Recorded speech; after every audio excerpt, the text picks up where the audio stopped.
नमस्कार। Stock market course for beginners के 12th part में आपका स्वागत है। इस पार्ट में हम जनरल कंसल्टेंसी, जिसे विवेक और योगेश ने शुरू किया था, उसके आगे की जर्नी के बारे में बात करेंगे। जनरली 3 टाइप्स की कंपनीज होती है, small cap companies, mid cap companies और लार्ज कैप कंपनीज। एक और भी तरीका होता है जिसे कहते हैं पेनी स्टॉक्स। उसके बारे में हम इसी लेक्चर में बाद में बात करेंगे। तो पहले हमें पता करना होगा कि जनरल कंसल्टेंसी एक स्मॉल कैप कंपनी है, मिड कैप कंपनी है, लार्ज कैप कंपनी है या फिर पेनी स्टॉक है। तो कंपनीज का ये जो कैटेगराइजेशन है ये मार्केट कैपिटलाइजेशन पर डिपेंड करता है, यानी कंपनी के मार्केट कैपिटलाइजेशन के हिसाब से ये डिसाइड किया जाता है कि कंपनी मिड कैप है, स्मॉल कैप है, लार्ज कैप है या पेनी स्टॉक है। तो अगर आपको मार्केट कैपिटलाइजेशन क्या होता है ये पता नहीं है तो आपको बता दूं कि मार्केट कैपिटलाइजेशन से कंपनी की साइज पता चलती है, यानी ये पता चलता है कि कंपनी छोटी है, मीडियम साइज की है, बड़ी है या फिर बहुत ही छोटी है। तो यहाँ पर अगर आपको पता करना है कि जनरल कंसल्टेंसी बड़ी कंपनी है या छोटी कंपनी है तो उसके लिए आपको पता करना होगा उसका मार्केट कैपिटलाइजेशन। और मार्केट कैपिटलाइजेशन का फॉर्मूला है share price multiplied by number of shares. तो मान लेते हैं कि जनरल कंसल्टेंसी के टोटल शेयर्स 16,33,98,690 है और जनरल कंसल्टेंसी की शेयर प्राइस फिलहाल 320 रुपए चल रही है। तो आप नंबर ऑफ शेयर्स को यानी 16,33,98,690 को जनरल कंसल्टेंसी के शेयर प्राइस यानी 320 रुपए से मल्टीप्लाई करते हो तो आपको जनरल कंसल्टेंसी की मार्केट कैपिटलाइजेशन पता चलेगी, जो कि निकल कर आती है 5,228.75 करोड़। तो यहाँ पर हमें जनरल कंसल्टेंसी की मार्केट कैपिटलाइजेशन पता चल गई है। तो अब जनरल कंसल्टेंसी की मार्केट कैपिटलाइजेशन 5,228.75 करोड़ है। तो फिर जनरल कंसल्टेंसी एक स्मॉल कैप कंपनी है, मिड कैप कंपनी है या लार्ज कैप कंपनी है या फिर वो पेनी स्टॉक है, ये कैसे पता करें? तो जनरली जिन कंपनीज का मार्केट कैपिटलाइजेशन 14-15,000 करोड़ से कम होता है उन्हें स्मॉल कैप कंपनीज कहा जाता है, और जिन कंपनीज का मार्केट कैपिटलाइजेशन 14-15,000 करोड़ से 80-90,000 करोड़ के बीच रहता है उन्हें मिड कैप कंपनीज कहा जाता है, और जिन कंपनीज का मार्केट कैपिटलाइजेशन 80-90,000 करोड़ से ऊपर रहता है उन्हें लार्ज कैप कंपनीज कहा जाता है।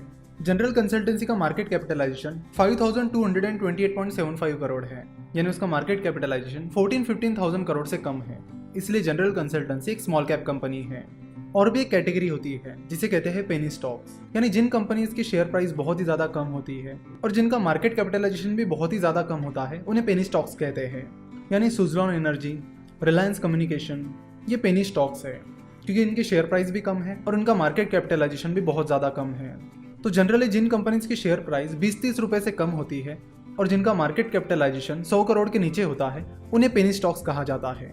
ये एक बहुत ही रिस्की कैटेगरी होती है, इसलिए यहाँ पर इन्वेस्ट करते समय आपको 10 बार सोचने की जरूरत है। बहुत सारे लोग जो कम अमाउंट से शुरुआत करते हैं वो इन्वेस्ट करते टाइम पेनी स्टॉक्स की तरफ ही ध्यान देते हैं, क्योंकि उन्हें लगता है कि मैं किसी बड़ी कंपनी का शेयर खरीदूंगा तो मैं शायद अपने पैसों से 1-2 शेयर से खरीद पाऊंगा, लेकिन अगर मैं छोटी प्राइस वाले शेयर खरीदूंगा तो मैं 100-200 रुपए में भी बहुत सारे शेयर्स खरीद पाऊंगा, और अगर कोई शेयर 1 रुपए का है और वो 2 रुपए का हो जाता है तो मेरा पैसा डबल हो जाएगा।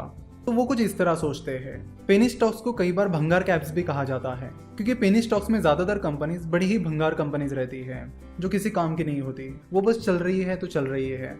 उनमें ना कुछ ग्रोथ हो रही होती है ना कुछ ऐसी एक्टिविटी जिससे वो कंपनी रिकवर कर पाए। सो अगर आप नई नई इन्वेस्टमेंट शुरू कर रहे हो तो अब इस कैटेगरी से बिल्कुल ही दूर रहिए, यानी पेनी स्टॉक्स में आपको इन्वेस्ट करना ही नहीं है। देखो, ज़्यादा लालच के चक्कर में बहुत सारे लोग पेनी स्टॉक्स में इन्वेस्ट करते बैठते हैं और शुरुआत में ही अपना पैसा गंवा देते हैं, तो आप ये गलती बिल्कुल भी ना करें। अगर लार्ज कैप कंपनी की बात करें तो इसमें वो कंपनीज होती है जिनका मार्केट कैपिटलाइजेशन बहुत ही ज़्यादा होता है, यानी 80-90,000 करोड़ के ऊपर होता है। तो ये कंपनीज कंपेरेटिवली काफ़ी स्टेबल होती है।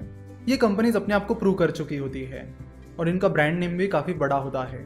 Reliance industries, state bank of India, HDFC bank, TCS, Infosys, ये सारी लार्ज कैप कंपनीज है। लार्ज कैप कंपनीज को ब्लू चिप कंपनीज भी कहा जाता है।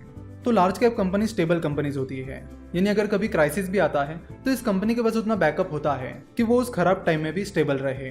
इसलिए लार्ज कैप कंपनीज में की हुई इन्वेस्टमेंट कंपेरेटिवली सेफ इन्वेस्टमेंट मानी जाती है और large cap companies stable returns देने के लिए जानी जाती है।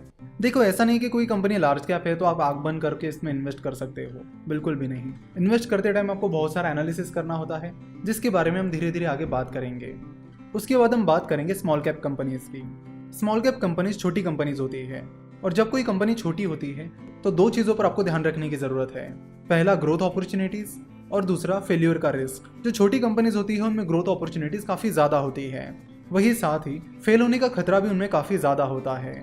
अगर कोई बड़ा इशू हो जाता है या बड़ा क्राइसिस आ जाता है तो ये वो कंपनीज होती है जो सबसे पहले फेल हो जाती है, क्योंकि इनके पास ज़्यादातर टाइम वो बैकअप नहीं रहता है कि ये खराब टाइम में भी स्टेबल परफॉर्म कर पाए। तो जब भी आप किसी स्मॉल कैप कंपनी का एनालिसिस करोगे तो ज़रूरत है आपको डीप एनालिसिस करने की, क्योंकि यहाँ पर रिस्क ज़्यादा होता है और आपको अच्छा इन्वेस्टर बनना है और अच्छे रिटर्न कमाने हैं। तो पहली चीज़ जो आपको सीखनी होगी वो ये कि रिस्क को मैनेज कैसे करते हैं।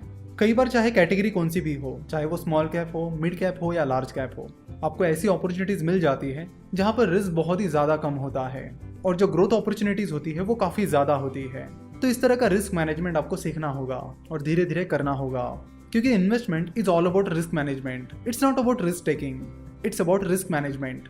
तो यहाँ पर हमें पता चल गया है कि जनरल कंसल्टेंसी एक स्मॉल कैप कंपनी है। तो फिर अब इस कंपनी में इन्वेस्ट करें या ना करें, अगर करें तो फिर किन किन चीज़ों पर ध्यान रखें, ये सबसे बड़े सवाल हमारे सामने खड़े हो जाते हैं। और अगले लेक्चर से हम इन्हीं सवालों पर डिटेल में चर्चा करेंगे।